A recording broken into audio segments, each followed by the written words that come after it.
CPA Chalkpiece Academy HD Design Your Future an Educational Channel. கேள்வி 1. தர்க்கவியல் என்பது dash இயலின் ஒரு பகுதியாகும். தர்க்கவியல் என்பது டேஷ் இயலின் ஒரு பகுதியாகும். விடை பி தத்துவம். விடை பி தத்துவம். கேள்வி 2. குழந்தை உளவியல் என்பது டேஷின் ஒரு பகுதியாகும். குழந்தை உளவியல் என்பது டேஷின் ஒரு பகுதியாகும். விடை ஏ உளவியல். விடை ஏ உளவியல். கேள்வி 3. சமுதாயத்தின் நடத்தைகளை விவரிப்பது டேஷ் உளவியல். சமுதாயத்தின் நடத்தைகளை விவரிப்பது டேஷ் உளவியல். விடை பி சமூக உளவியல். விடை பி சமூக உளவியல். கேள்வி 4. தன்னை பற்றி அறிந்து கொள்ளும் உளவியல் முறை எது? தன்னை பற்றி அறிந்து கொள்ளும் உளவியல் முறை எது? விடை ஏ அகநோக்கு முறை. விடை ஏ அகநோக்கு முறை. கேள்வி 5. உன்னையே நீ அறிந்து கொள் என்று கூறியவர். உன்னையே நீ அறிந்து கொள் என்று கூறியவர்.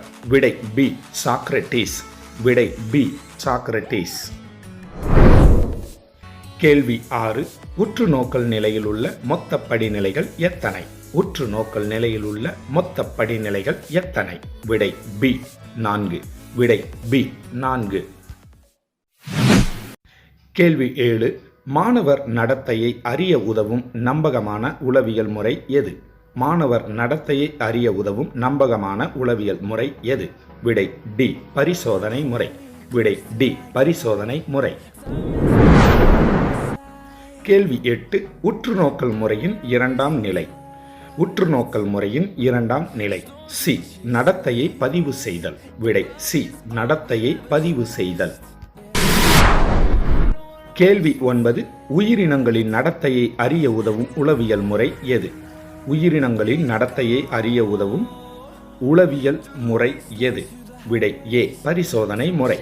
விடை ஏ பரிசோதனை முறை. கேள்வி 10. கல்வி உளவியலின் பயன். கல்வி உளவியலின் பயன். விடை டி இவை அனைத்தும் சரி அப்படின்றாங்க. விடை ஏ மாணவனின் இயல்பை அறிதல், கற்றல் கற்பித்தல் சூழலை அறிவது, கற்றலை எளிதாக்கும் முறைகளை அறிவது. இவை அனைத்தும் சரி என்பதே சரியான விடை. கேள்வி 11. சைக்காலஜி என்பது எந்த மொழியிலிருந்து உருவான சொல்? சைக்காலஜி என்பது எந்த மொழியிலிருந்து உருவான சொல்? விடை சி கிரேக்கம். விடை சி கிரேக்கம். கேள்வி 12. உளவியல் என்பது அறிவியல் பூர்வமான மித செய்கைகளின் அறிவே என்று கூறியவர். உளவியல் என்பது அறிவியல் பூர்வமான மித செய்கைகளின் அறிவே என்று கூறியவர். விடை ஏ டிக்ஷனர். விடை ஏ டிக்ஷனர். கேள்வி 13. உளவியல் என்பது மனதை பற்றிய அறிவியல் என்று கூறிய அறிஞர். உளவியல் என்பது மனதை பற்றிய அறிவியல் என்று கூறிய அறிஞர். விடை டி வில்லியம் ஜேம்ஸ். விடை டி வில்லியம் ஜேம்ஸ். கேள்வி 14. தூண்டல்களை நாம் அறிய உதவுவது. தூண்டல்களை நாம் அறிய உதவுவது. விடை சி புலன் உறுப்புகள். விடை சி புலன் உறுப்புகள். கேள்வி 15. ஆன்மா மனம் போன்றவற்றை ஆராயும் இயல். ஆன்மா மனம் போன்றவற்றை ஆராயும் இயல். விடை பி உளவியல். விடை பி உளவியல்.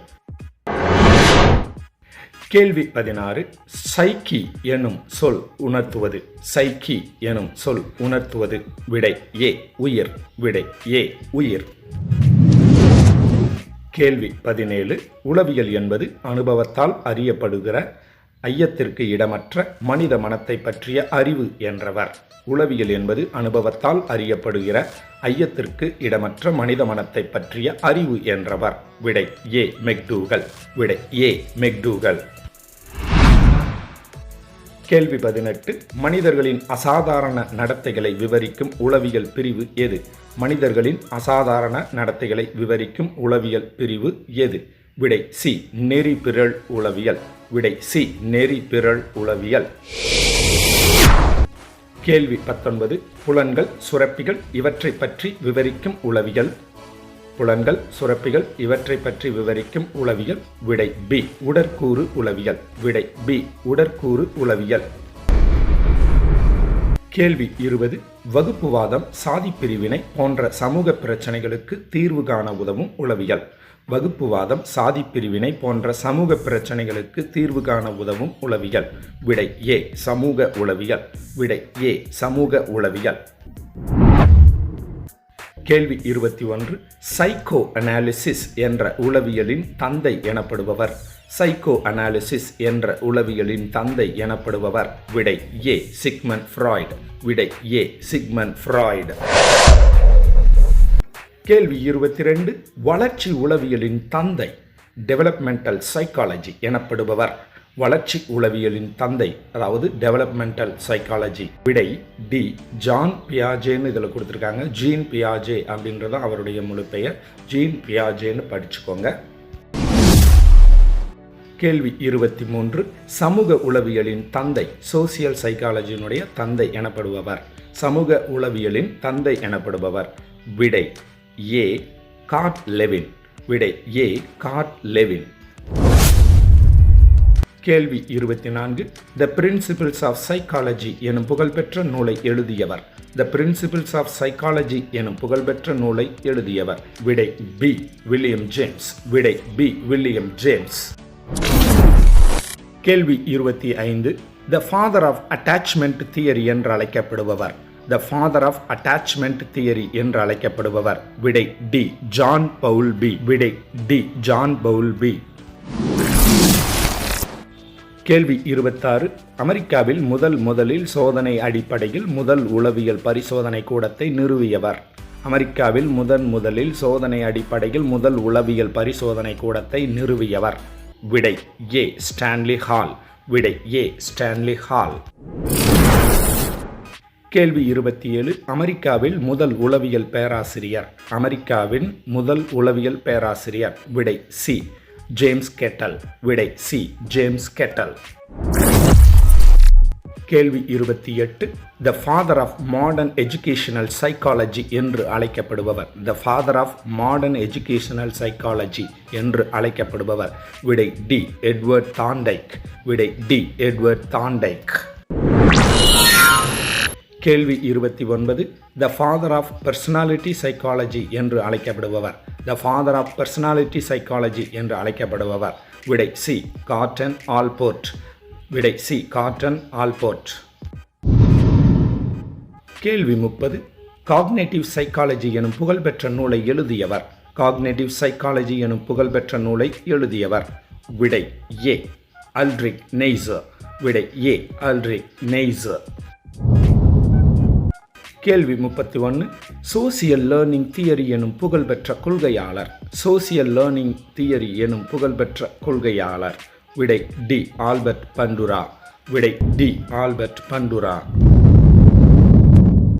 கேள்வி 32. உலகின் முதல் உளவியல் பரிசோதனை கூடத்தை லெப்சி பல்கலைக்கழகத்தில் ஜெர்மனியில் இருக்கக்கூடியது நிறுவிய உளவியல் மேதை. உலகின் முதல் உளவியல் பரிசோதனை கூடத்தை லெப்சி பல்கலைக்கழகத்தில் நிறுவிய உளவியல் மேதை. விடை ஏ வில்லியம் ஊண்ட். விடை ஏ வில்லியம் ஊண்ட். கேள்வி 33. இன்டர்பிரிட்டேஷன் ஆஃப் ட்ரீம்ஸ் எனும் புகழ்பெற்ற நூலை எழுதியவர். இன்டர்பிரிட்டேஷன் ஆஃப் ட்ரீம்ஸ் எனும் புகழ்பெற்ற நூலை எழுதியவர். விடை டி சிக்மண்ட் ஃப்ராய்டு. விடை டி சிக்மண்ட் ஃப்ராய்டு. கேள்வி 34. The moral judgement of children எனும் புகழ்பெற்ற நூலை எழுதியவர். The moral judgement of children எனும் புகழ்பெற்ற நூலை எழுதியவர். விடை டி ஜீன் பியாஜே. விடை டி ஜீன் பியாஜே. கேள்வி 35. காக்னேட்டிவ் சைக்காலஜி எனும் உளவியலுடன் தொடர்புடையவர். காக்னேட்டிவ் சைக்காலஜி எனும் உளவியலுடன் தொடர்புடையவர். விடை ஏ ஆப்ரஹாம் மாஸ்லோ. விடை ஏ ஆப்ரஹாம் மாஸ்லோ. கேள்வி 36. த சைக்காலஜி ஆஃப் டெமென்ஷியா ப்ரீகாக்ஸ் எனும் புகழ்பெற்ற நூலை எழுதியவர். த சைக்காலஜி ஆஃப் டெமென்ஷியா ப்ரீகாக்ஸ் எனும் புகழ்பெற்ற நூலை எழுதியவர். விடை சி கார்ல் யூங். விடை சி கார்ல் யூங். கேள்வி 37. கிளாசிக்கல் கண்டிஷனிங் தியரி எனும் கொள்கையாளர். கிளாசிக்கல் கண்டிஷனிங் தியரி எனும் கொள்கையாளர்? விடை டி ஐவான் பாவ்லோ. விடை டி ஐவான் பாவ்லோ. கேள்வி 38. Use and acquisition of language எனும் புகழ்பெற்ற நூலை எழுதியவர்? Use and acquisition of language எனும் புகழ்பெற்ற நூலை எழுதியவர்? விடை ஏ நாம் சாம்ஸ்கி. விடை ஏ நாம் சாம்ஸ்கி. கேள்வி 39. கவுன்சிலிங் அண்ட் சைக்கோதெரப்பி எனும் புகழ்பெற்ற நூலை எழுதியவர்? கவுன்சிலிங் அண்ட் சைக்கோதெரப்பி எனும் புகழ்பெற்ற நூலை எழுதியவர்? விடை பி கார்ல் ரோஜர்ஸ். விடை பி கார்ல் ரோஜர்ஸ். கேள்வி 40. An Introduction to the Gestalt Theory எனும் புகழ்பெற்ற நூலை எழுதியவர்? An Introduction to the Gestalt Theory எனும் புகழ்பெற்ற நூலை எழுதியவர்? விடை சி கோலர். விடை சி கோலர். கேள்வி 41. பருவ வளர்ச்சி உளவியல் ஆய்வு செய்வது? பருவ வளர்ச்சி உளவியல் ஆய்வு செய்வது? விடை ஏ உடல் வளர்ச்சி மாற்றங்கள். விடை ஏ உடல் வளர்ச்சி மாற்றங்கள். கேள்வி 42. கல்வி உளவியலின் தன்மை டேஷை தீர்மானிக்கிறது? கல்வி உளவியலின் தன்மை டேஷை தீர்மானிக்கிறது? விடை டி இவை அனைத்தும் அப்படின்றாங்க. அதாவது வகுப்பறை சூழல், கற்பவர் கற்பிப்பவரிடையே இடைவினையை மேம்படுத்துதல், நடத்தை மாற்ற உத்திகள். இந்த மூன்றுமே சரி. கேள்வி 43. கீழ்கண்டவற்றில் எது கல்வி உளவியலின் வரம்பில் வராத ஒன்று? கீழ்கண்டவற்றில் எது கல்வி உளவியலின் வரம்பில் வராத ஒன்று? விடை டி பள்ளி நிர்வாகம். விடை டி பள்ளி நிர்வாகம். அப்போ மற்ற மூன்றும் வரும். அதாவது ஊக்கம், மனநலம், தனியால் வேறுபாடுகள். இவை மூன்றும் உளவியலினுடைய வரம்பில் வரும். ஆனால் உளவியலின் வரம்பில் வராத ஒன்று அப்படின்னா பள்ளி நிர்வாகம். கேள்வி 44.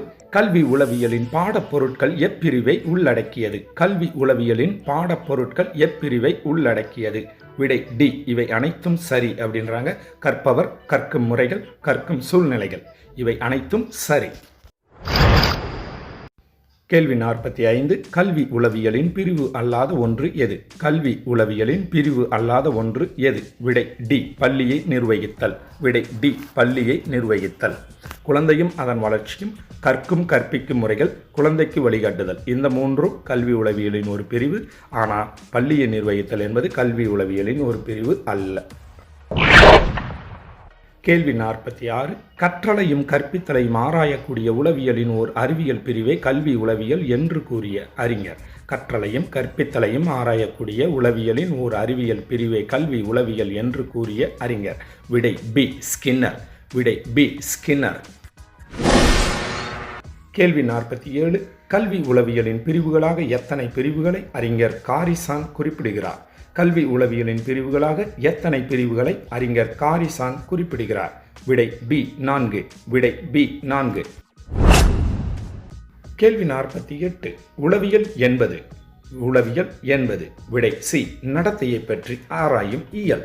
விடை சி நடத்தையை பற்றி ஆராயும் இயல். கேள்வி 49. உடலால் செய்யும் செயல்கள்? உடலால் செய்யும் செயல்கள்?